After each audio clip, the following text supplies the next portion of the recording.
Hello everyone, thank you for coming.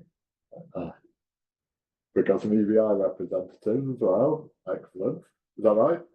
Yep, green thing. Okay, so most of you know, full stack community. We meet every eight or so weeks to discuss topics of interest to full stack software developers, and we are very fortunate today to have George come to talk to us about digital accessibility. George is expecting lots of questions, so if his talk isn't technical enough for you, we're storing up your technical questions at the end. Afterwards, we'll go down into the diner. We can carry on discussions over drinks. Great, thank you, Andrew. Hi everyone. My name's George Chapman. Thanks for having me. As Andrew said, this is a very basic introduction to digital accessibility. Some of you might already be familiar with some of the content I'm going to be talking about. It's a bit of just a high-level overview of what digital accessibility is, who it's for, why it matters, and some of the guidelines and tools to implement it. Since it's more of an overview, I'm not going to talk too much about the technical details of it, but I'm very happy to answer any questions. So feel free to save those for the end. So just a bit about me. I've been an accessibility engineer for almost a decade. I've consulted on accessibility in government, the NHS, and a few private companies. I've written a lot of software scripts for JAWS, which is one of the most popular screen readers that is used particularly in corporate environments. I've done a lot of WCAG accessibility reports. I've trained up accessibility teams and trained people with sight loss to use screen readers. I joined Cambridge University in March to advise on digital accessibility, and I work in the University Information Services Department. So, what is digital accessibility? Accessibility is about solving access problems, specifically for disabled people. We solve these problems with design, and the goal is to make a product or a service available to as many people as possible, regardless of their ability. It embodies the idea that accommodating as many people as possible benefits everyone. People might not have a choice about the product or the service that they use. If you think about gov.uk or local council websites or even the NHS, the people who need these services most are often those who struggle to use them. It's therefore important to make these things as accessible and simple to use as possible. And it's important to know it's a legal requirement to make things accessible, particularly if you are a public sector body organization. Accessibility and usability are two terms that are often used interchangeably. They are similar in terms of their focus on the user, because they're both about user experience, but they have different focuses. Accessibility is access-oriented. It's concerned with how easily or effectively someone can access a task or an item. Usability is task-oriented. It's more concerned with the effectiveness and efficiency with completing a task. Usability also doesn't have a disability focus, whereas accessibility does, and the combination of these two broadly comprise user experience. The audience that we're catering for with accessibility, often we don't think about that. ONS data show that 19% of the UK population has a disability. This is likely an underestimation because it's only reported disabilities, so the actual number is probably higher. There are many communities whose needs we want to address. We're talking about people with visual impairments, people with hearing loss, people with communication impairments, people with neurodiversity, cognitive impairments, and physical or motor impairments as well. It's also important to be aware that we're not just talking about people with existing disabilities. Disability is not a static phenomenon. RNIB published a report that said age is a significant risk factor related to eye health and sight loss, and 1 in 5 people will live with sight loss in their lifetime. So because good accessibility is synonymous with good design and user experience, again, it benefits everyone. And you should think about designing for your future self as well, because it's very likely that you will need to use some form of assistive technology or some form of accessibility at a later point in your life if you don't already.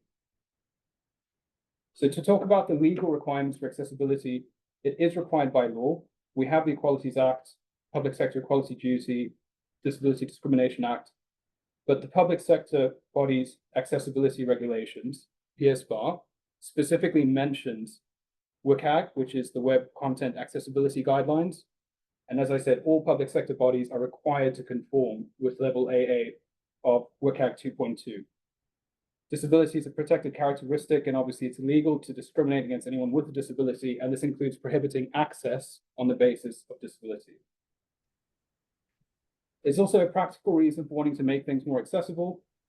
As I said, everyone benefits from better design, not just disabled people. We engage with a wider segment of society.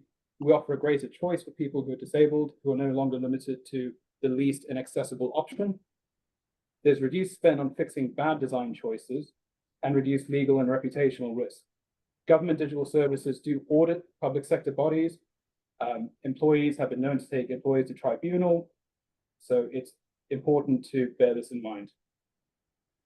There's also a moral reason as well. Obviously, our society is based on the principle of inclusion and equality. It's our duty not to exclude people because of their characteristics. We know that disabled people face enough challenges. We should be reducing these wherever possible. So it's the right thing to do.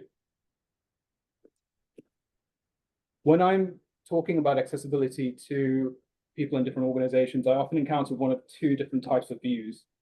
People say either it's very easy and so it's not a priority because it doesn't need a lot of time spent on it to understand and implement it properly, or it's an incredibly difficult concept to get your head around. So again, it's not a priority because it would require too much time to get to grips with it properly. And there's a bit of truth in both views. There are a lot of simple things that one can do to make your content more accessible, and I'll get into some of that in the next couple of slides. But the web is becoming a lot more complex. We know that there's a WebAIM. WebAIM is a website that has a lot of accessibility articles. I'll share some resources at the end, but they published a report to say that the average homepage has approximately 1,200 elements on average. And the more complex homepages or websites become, the more difficult it is for assistive technology to interpret that content accurately as designers and developers intend. So while it's very easy to make certain kinds of content accessible, the more complex the web becomes, the more difficult it becomes to fix all accessibility issues. So it requires a very good understanding. Pseudo-accessibility is a term that I often use for digital services that appear to be accessible, but they aren't really. Unless you plan for accessibility, which you should be doing as early on as possible, you are probably creating barriers. I often encounter products or services that are claimed by developers or designers that this website with this content is accessible. If I ask, well, what does that mean? People might say, well, we're aligned with WCAG 2.2.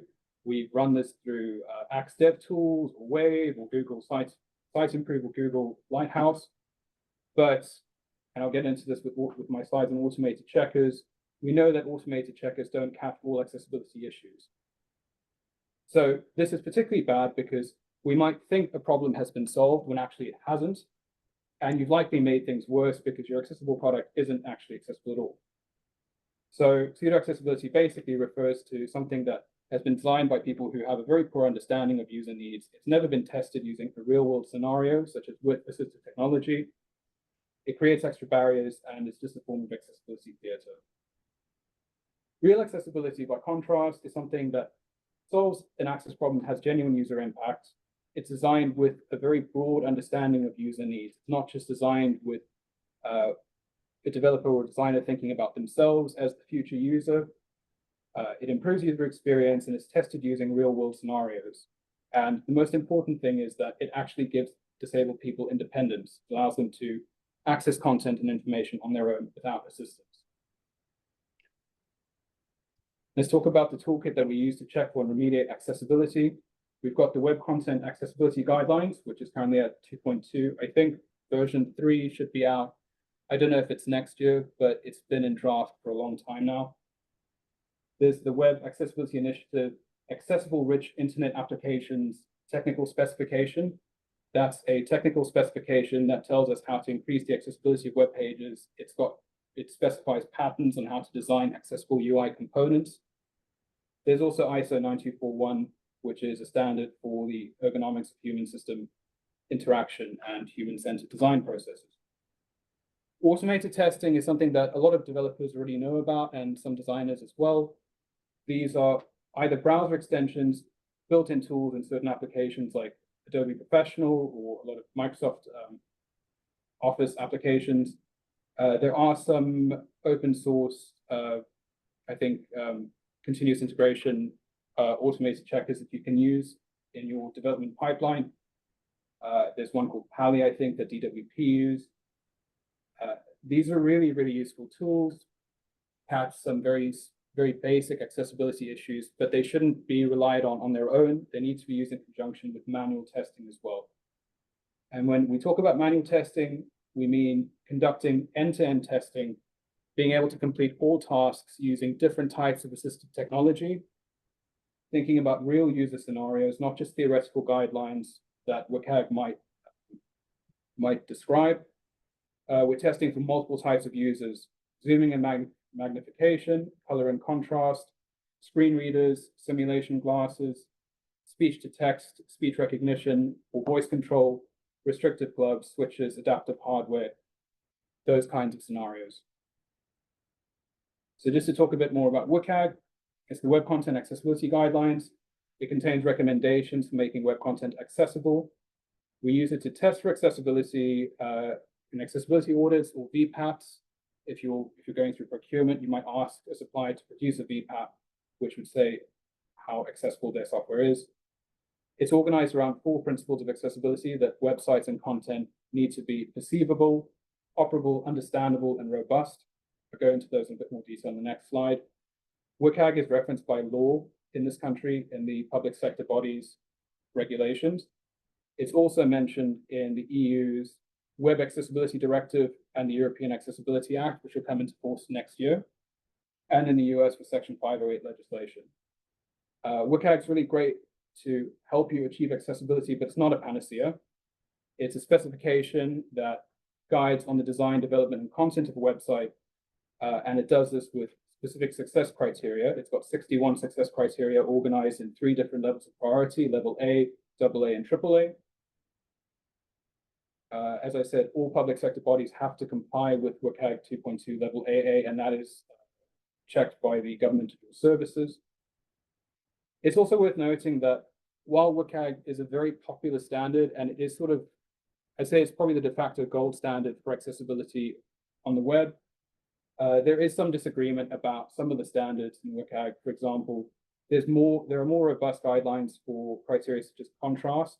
There's the advanced color perception algorithm, which also factors in font size as well, because contrast is, you might have a web page where you've got font size that's perhaps 1 point. And if the contrast is good, WCAG would say, yes, technically that's a pass. So if you put it through an automated checker, that would fly through. But I challenge anyone with perfect vision to be able to read that. The font size is obviously something you'd want to consider as well. To talk a bit more about the guidelines, when we talk about perceivable content, users must be able to perceive the content based on how it's presented. We think of the web as primarily a visual medium. It's not necessarily, it's structured text. HTML is structured text. So it's important to think, what is the relationship between the structured text document and the visual layout? Are they coherent and in agreement with each other? We want to make sure that users are able to interact with the content as well. So we want to provide multiple ways of performing certain tasks, of inputting data. We want to make sure that our content is understandable, that people understand how to operate the interface, how to understand the information and navigate through our web pages. We want to provide help text and error correction mechanisms. And lastly, we want the content to be robust. So components need to behave consistently throughout your web pages and your documents. You want to make sure it's compatible across a range of different browsers, different assistive technology. It doesn't mean that you have to go and write software specifically for a type of assistive technology, but if you structure your documents well, then screen readers will pick it up as long as it's following the recommended guidelines. The point about the robust principle is just you need to be consistent. So automated checkers, I spoke about this briefly before. These are browser add-ins or built-in tools that can help you very quickly check a web page, just analyze the HTML syntax, compares it against WCAG criteria, and says, right, this is either a pass or a fail, and it'll give you a priority level based on the seriousness of the fail.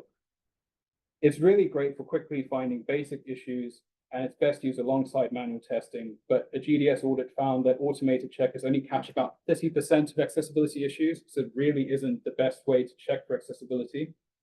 It's good just for a quick overview and maybe catching issues early on, but they need to be used alongside manual testing. And I'll give you an example. This is an interactive, it's a screenshot of an interactive graph I pulled from the University of Cambridge faculty website. I ran this through Axe DevTools, which said there were only 3 issues on the page, one of which had to do with the nav bar, so it's not actually part of the screenshot. But the first issue was that there's a slider there under the research map heading.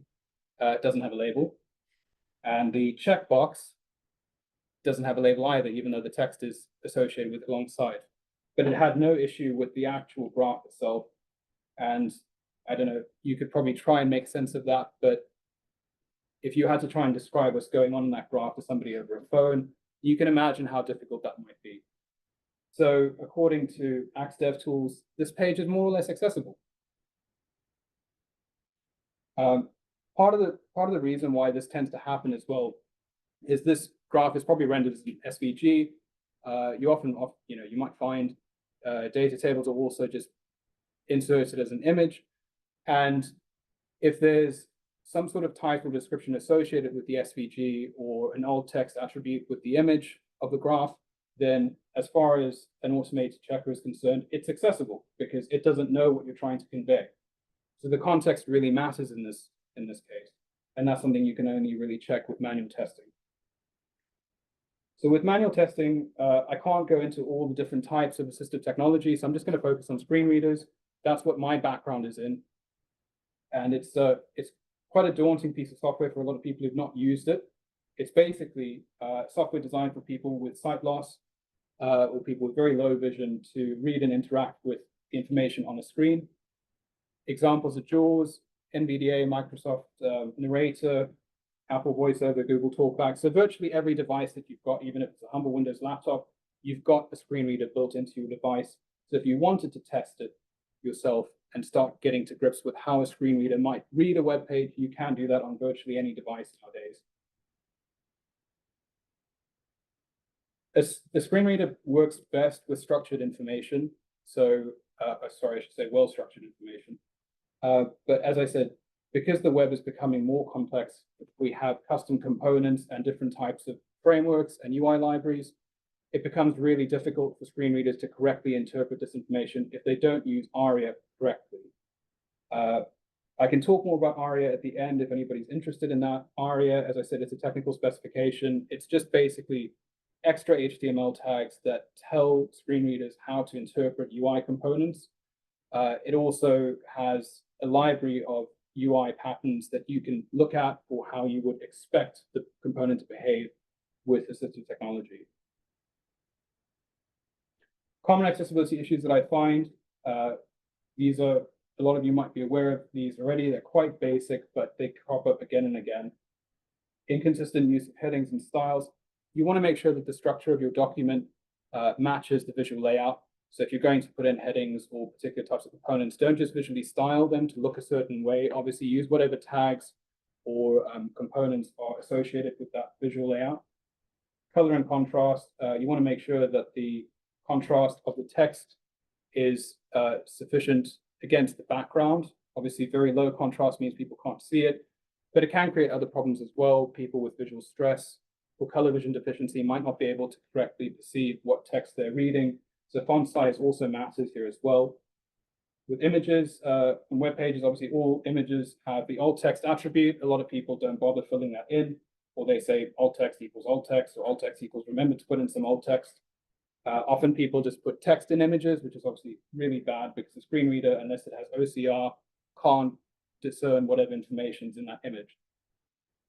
Links can often be non-descriptive. You think about an events page or a news page, which has half a dozen articles, each with a read more link or a click here button. If I'm navigating that with a screen reader, I might just pull up a list of what links or buttons are on the page, and I'd have half a dozen that just say read more link or click here button. They all do different things, and I have no idea where they're going to navigate me to. So it's important to put that information in your links, in your components. Complex language with a lot of jargon, you want to reach the widest audience possible. I would imagine most people want a broad audience engagement. So write with the reader in mind. The tables, this isn't as much of a problem these days, but people do sometimes use tables for visual layouts. This is a nightmare because any assistive technology will say to somebody, there's a table on this page, and if it doesn't contain any data, that's incredibly confusing. Also, poorly formatted tables with no title, caption, or column headers is also really bad for screen readers and other assistive technology. The kinds of challenges that I often find when I'm talking about accessibility, a lot of organizations want to implement it, but it's not a priority. They view accessibility from a risk-based model. So it's not, they feel like it's not a priority to fix things unless it's expedient to do so, unless they're going to take into court, or, as I said, an employee or a student threatens to take the organization to a tribunal. There are different needs. It can be really difficult to accommodate everyone. And the point about accessibility is you're not expected to accommodate everybody. It's not really possible. That's the reason why assistive technology exists. People with very specific needs have assistive technology that can perform things like change the color of the screen to suit their contrast color vision deficiencies, to zoom to a particular level, obviously screen readers as well. But if you broadly design and build with accessibility in mind, you will capture a much greater audience. So it's important to give people choices and options. A lot of organizations just don't understand accessibility either. They might think, again, that they've solved a problem when actually they haven't. This happens a lot when procuring software. Organizations don't ask questions about VPATs and how accessible software is, or hiring third parties without really verifying if something is accessible. So I just say, when you're trying to be more accessible, just be consistent. It's hard enough to learn how to do something once. If you think about take in menu navigation that works in a certain way on a web page, but has a completely different layout or completely different behavior on a different page. If you're using a screen reader, that would be incredibly frustrating and confusing. You want to provide multiple ways of accessing content, performing a task. Can you perform the same task using different devices, such as just with a keyboard? Do you have alternate ways of inputting information? I'd also say, again, don't just think visually. The web isn't just a visual platform. Provide meaning and context in written format as well, so provide a lot of text alternatives. I say start early. It's never too early to start thinking about accessibility. Try and keep the design intent and don't let other decisions undermine accessibility. It's really tricky to go back and retrofit accessibility into an existing solution. Be rigorous. Create a rigorous framework for implementing and testing accessibility. Think about real-world scenarios. Think about different types of users who would access your content. If you don't know about this, there are resources online, or you could hire an accessibility professional. You could speak to another company that specializes in this. But it's really important to just be thorough. And also consider the audience. I'd say challenge the assumptions of who you're designing this for. Don't just think about it's a user who looks like you, who behaves like you, who thinks like you. Reframe it from a minority to a majority issue. And consider that it might benefit you or somebody that you know, if not today, then in the very near future. So I've put together some resources. I'm happy to share these slides if it'd be helpful. But there are accessibility compliance checklists that are freely available, tools to fix accessibility, a list of the automated checkers that are available, also WebAIM articles to learn more about accessibility. They also have articles about how to start using screen readers. If you've never tried using a screen reader before, I'd say read their articles. They have one for every type of screen reader. There's an MDM guide on accessibility. O'Reilly have just published a cookbook on web accessibility. I haven't read it myself. I think it's only just come out in the last month or so, but that's very exciting because I think it's the first time we've got O'Reilly writing something in that space. There are the technical specifications, WCAG, WAI, ARIA, so you can read those and see if they help you. They are quite technical, so it can be a bit tricky to get your head around them, but the overview guides are quite good as well. And there are design systems that are available. Gov.uk has got a great design system. ARIA, Authoring Practices Guide, that's the library of patterns of UI components that you can test, and there are CodePen examples as well. so you can see how they work. And there's the Ali style guide as well.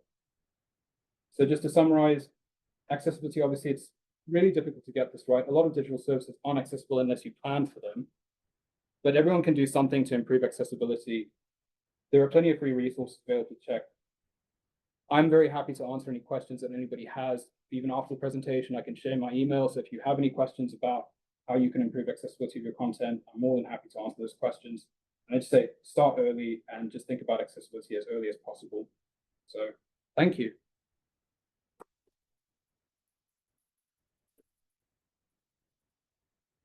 Are there any questions? For things like graphs, then how do you go about those? Like, for example, you showed the graph earlier, that obviously it's everywhere. So if someone's visually impaired, it's very sort of that obviously make out. Yeah, What's the best way? Yeah, no, it's a really good question. So it's I suppose depends on how complex of a graph are we talking about. What the ideal solution would be to provide some, either you want to convey the meaning of the graph via text. So if it's something that you can say the intent of the graph is to prove, let's say, an increase of whatever percent over a certain period of time. If you can transcribe that information just as a text alternative or a caption beneath the graph, that's acceptable. Otherwise, provide a data table that somebody can navigate manually, that they can basically see the relationship between the different data points. I guess with the with the interactive graphs, then you want tables probably linked up with. Yeah, you probably want tables. It's a tricky one because, again, data visualization is obviously very popular now. And while that is very helpful for a lot of people, that's considered, some people think very visually, think about mind maps and things like that. For neurodiversity, that's also very good. But it's important to think, if you had to describe what you're trying to convey non-visually, could you do so? Like, could you describe it to somebody over the phone? You can basically transcribe that in text format and provide that as a text alternative. Just some kind of description of what you're trying to convey is better than nothing.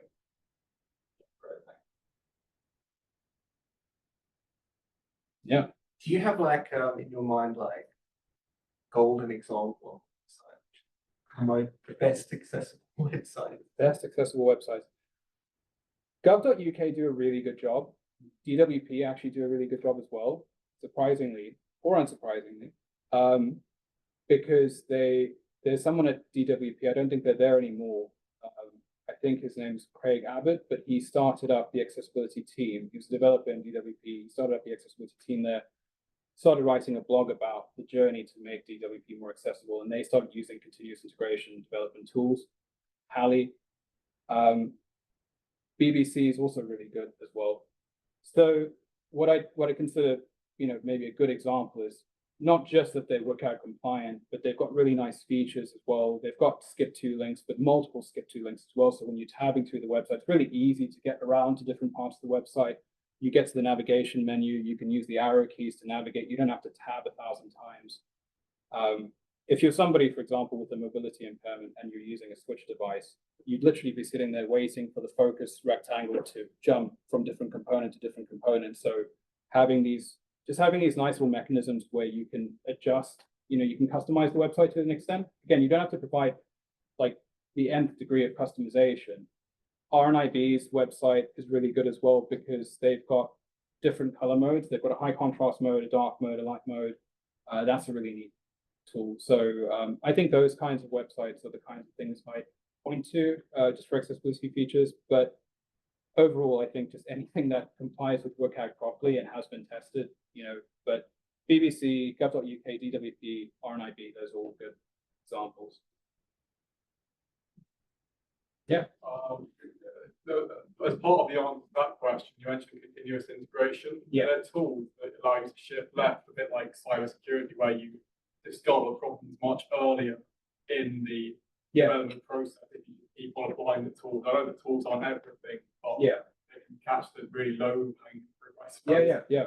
So I mentioned the Pally engine. I think it's Pally. So it's PA11Y. Yeah. That's an open source engine that you can use that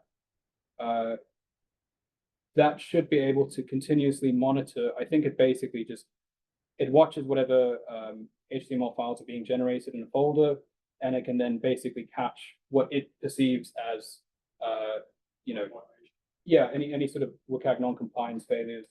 And obviously it looks at the front end as well and says, okay, there's some contrast issues. Yeah, so that's the one that I'm aware of off the top of my head, but I'm sure there are a couple others, because there's quite a big community of people trying to make open source tools. So whatever framework or platform you're working with, there probably is something available. But I say check out Pally. I think whatever Axe DevTools is built on as well, that's also open source.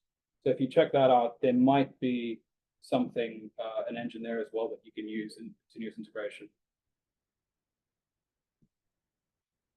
Anything else? Got another one. Do you think it's quite difficult sometimes when you try to make a website accessible to also make it look quite, I don't know, stylish? Because you see some websites that are more like, Yeah. sort of made to look quite nice, but then it's, I know the government website's quite blocky, for example, Yeah, which yeah. I don't dislike.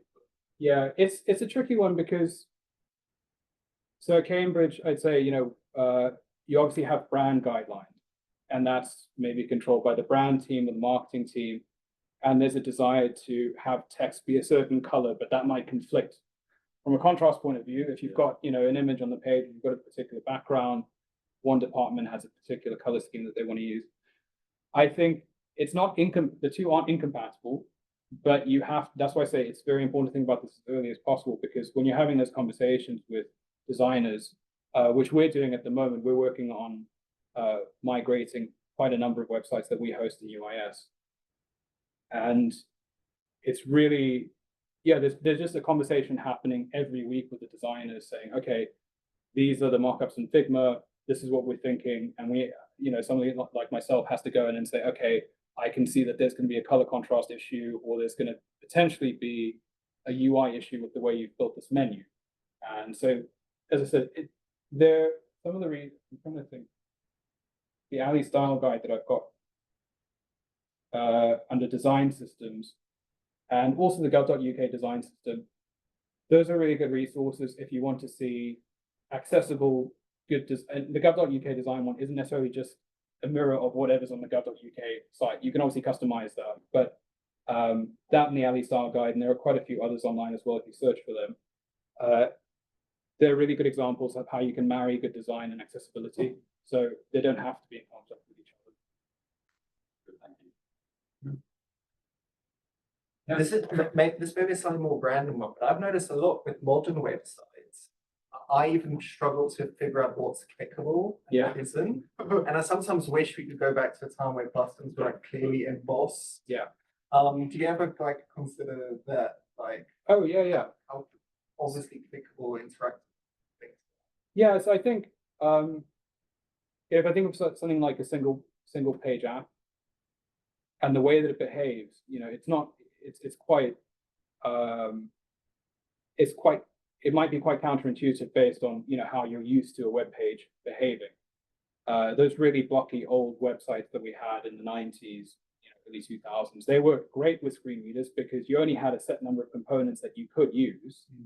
And so a button is a button, a combo box is a combo box, a list is a list. You can't really mess with it too much. And obviously the more creative we've become, you know, creating custom components out of divs and all kinds of things, it does become really tricky for, as you say, even as a sighted user, you might think, I don't actually know how to use this. That's probably just bad usability, because again, it's maybe assuming a lot on the part of the user. It's not necessarily just an accessibility issue, because if people without access needs are struggling to sort of understand how to use a UI, I'd say that probably need to go back to the drawing board and just, you know, redesign it.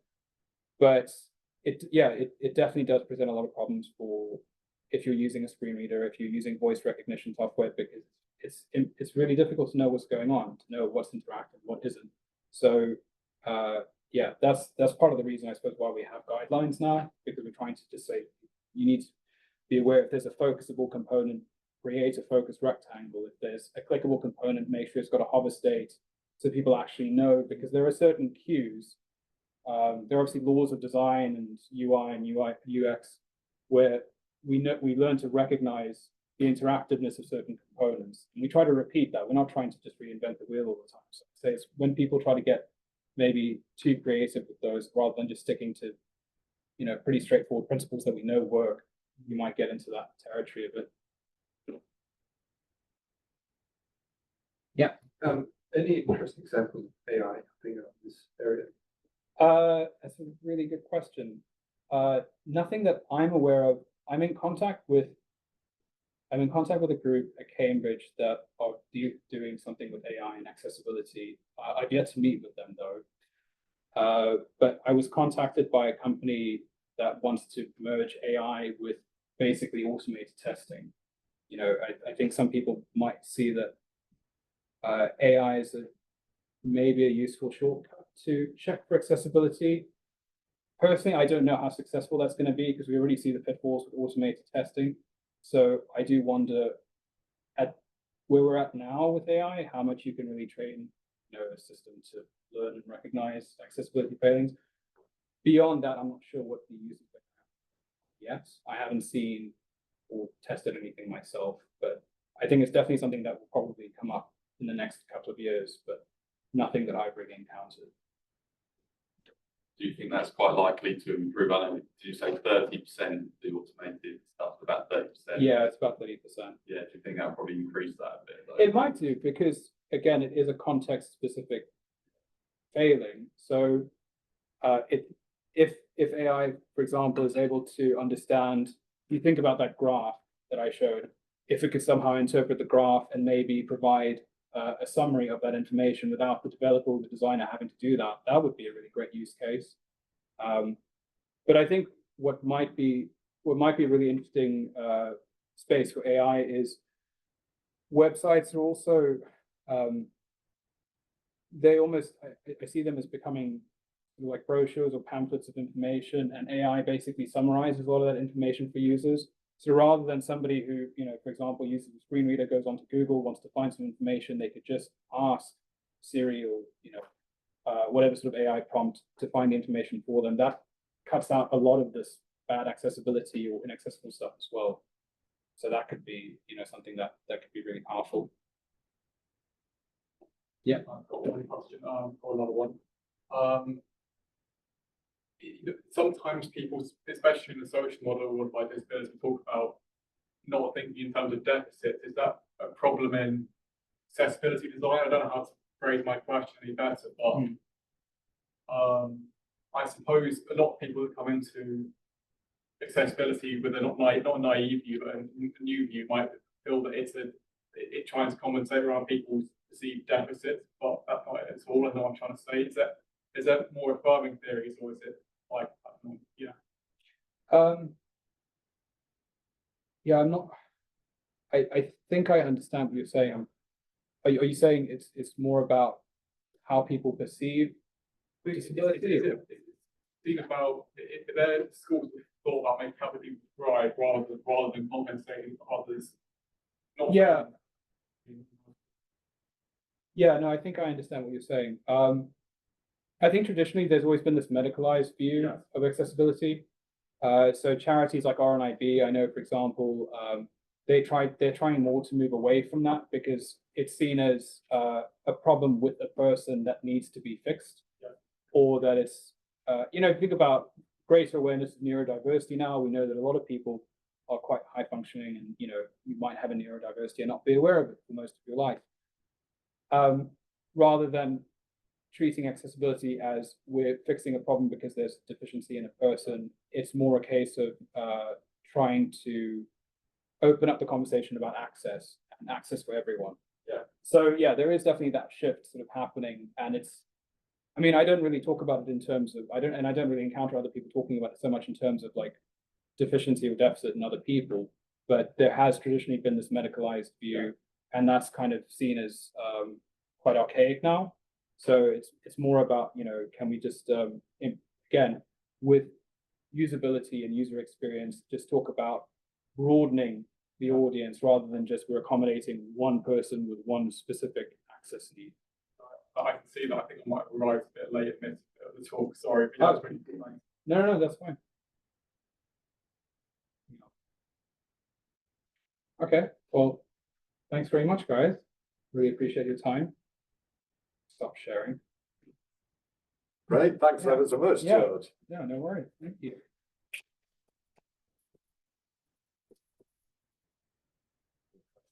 Stop record. Oh, do we have any questions on, there's only one person on Zoom. I just I want don't to know if ask, you- where will you upload the recording? I would love to send this to my colleagues. It was really useful. Thank you. Are you at Sanger or EBI? Yeah, Sandra. Yeah, it'll go on the software developer Slack channel. Okay. So that's on the Sanger Global Slack. We announced it there. We're supposed to be getting a website for these communities, but they haven't arrived yet. When they arrive, the recordings will go up on there as well. Thank you. Right? Thank you. I'm going to press stop recording.